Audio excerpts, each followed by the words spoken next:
वाकायचं नाही मुलीनो. अरे आवाज मुलीनो. काय जणी मुली नाही स्वयंपाक पाणी येत नाही. तुम्हाला कोणा करून घाला विचार करा जरा. मला माहित आहे मुलीनो तुम्ही मुली आहात. तुम्हाला स्वतःचे काम स्वतः करता आले पाहिजे. 4ला उठले तर सगळं सर्व काम करून स्वयंपाक करून पोटभर जेवण करून ये जा. उद्यापासून आपल्याला सर्वांगी विकास हेच आहे, दुसरा कुठला नाही.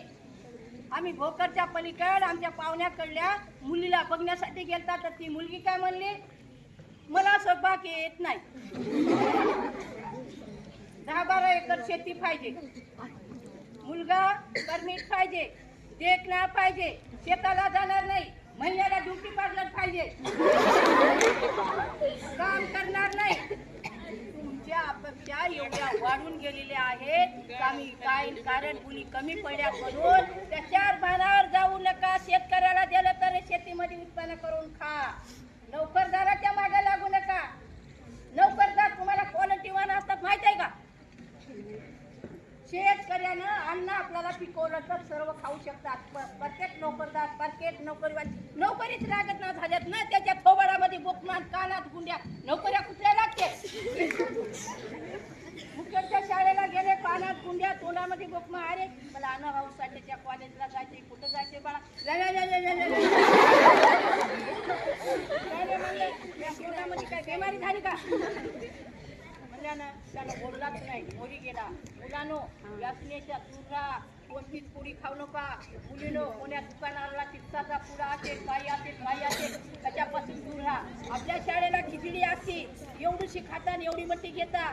ताटाच्या भोवताल सगळं अन्न सांडविता आणि अर्धा फेकून देता. एक शीत खाली पडलं नाही पाहिजे. आजच मी पाहणार आहे. आणि ताटाला सुद्धा एक शीत राहिलं नाही पाहिजे. तुमच्यासारखं झोपावं लागतं आणि तुमच्या पोटात घालावं लागतं. म्हणून अन्नाची सुद्धा किंमत कळाली पाहिजे. आवाज रे झाला. आता एक कडवं घेते.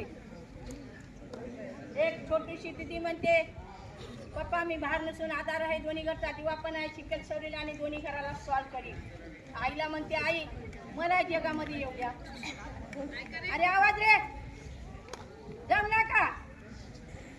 अगं आई नको कर तू ग तुझ्या लेकीचं.